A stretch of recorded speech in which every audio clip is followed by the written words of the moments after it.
Hey everyone, Jason here. So I'm back out at the camp, and my plans have changed a little bit. I was planning on building up the front of the shelter, keep more of the snow from blowing in, but temperatures have dropped. It's really nice actually. We've got nice blue skies, a little bit overcast, light flurries, but in winter up here in Canada, when the sky clears, often the temperature plummets. So right now it's sitting at around minus 12 or minus 15 degrees Celsius, and the temperature is expected to go down to about minus 20. So yeah, if you don't know cold, that's cold enough to freeze the nipples off a polar bear. So plans change. So instead of building up the front of the shelter, which can wait right now, I'm going to get to work more on my fire pit and build up a fire reflector, gather up more fire. I've spent the first part of the day just going around to where I collected some of the cedar poles where I had limbed the trees and gathered up all the dead branches and brought them back to camp. So next I'm just going to try to find a couple good stake poles that I can stake in behind my fire pit and then start building up a reflector. I think right now they're saying that the temperature is going to stay cold like this for the next week, so really who knows. Right now we're at the end of December.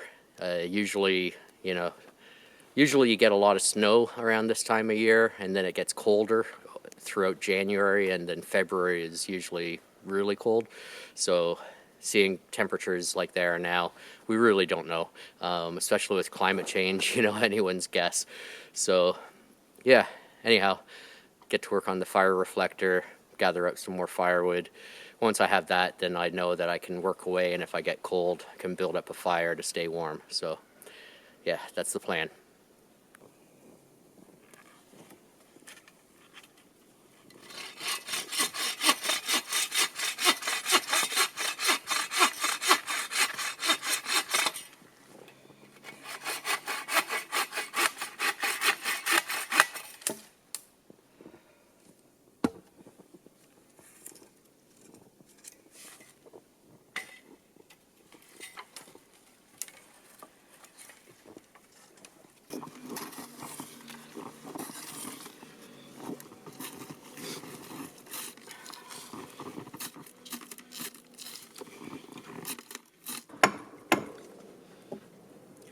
Okay, so I'm just adding a bit of a point to the bottom of my stake here, and a bit of a tip is, instead of angling the swing of your axe, just angle the material. So continue to just chop straight down, but by angling my wood, that creates the sharp point at the end. Okay, it's just a lot safer.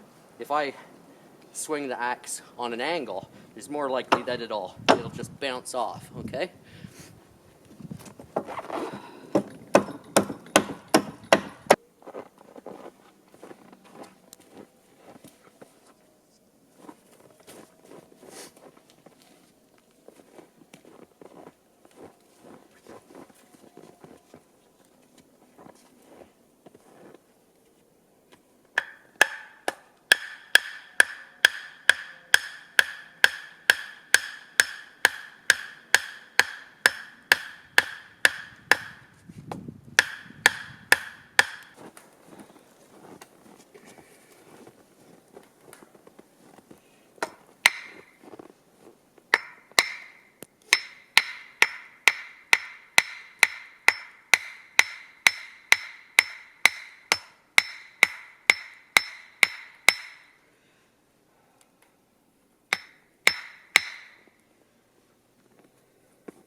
Okay, well, you can see what I've done here for the fire reflector. It's the same as I did for the walls of the shelter. I just put 4 stakes in the ground, so 2 on each side and 2 on the back, and obviously 2 on the front.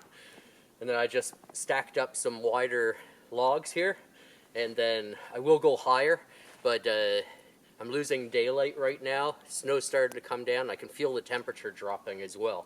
So I've got this high. Later on, I'll bring it up to the full height, and what I'm going to do is just use some paracord and just lash off the top, which I'm about to do now. So the paracord will help hold it in place, and basically, you know, the higher the reflector, the better. About 4 feet is probably good, and the idea is that we'll have the fire here, and then instead of the heat escaping in all directions, it'll reflect off the back and head towards the shelter. And then also the shelter itself has the walls. I've got the front wall and then the back, which is on a 45-degree angle, and so it'll just help contain. Sorry, mouth is freezing a little bit, hard to talk. Between the shelter and the fire reflector, it'll help contain the heat in this area. Later on, I'll build additional walls off the side to help circulate the heat within a central area. So that's it for now. I'm going to lash off the stakes there with the paracord, and our fire reflector will be done.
Alright, well, fire reflector is done.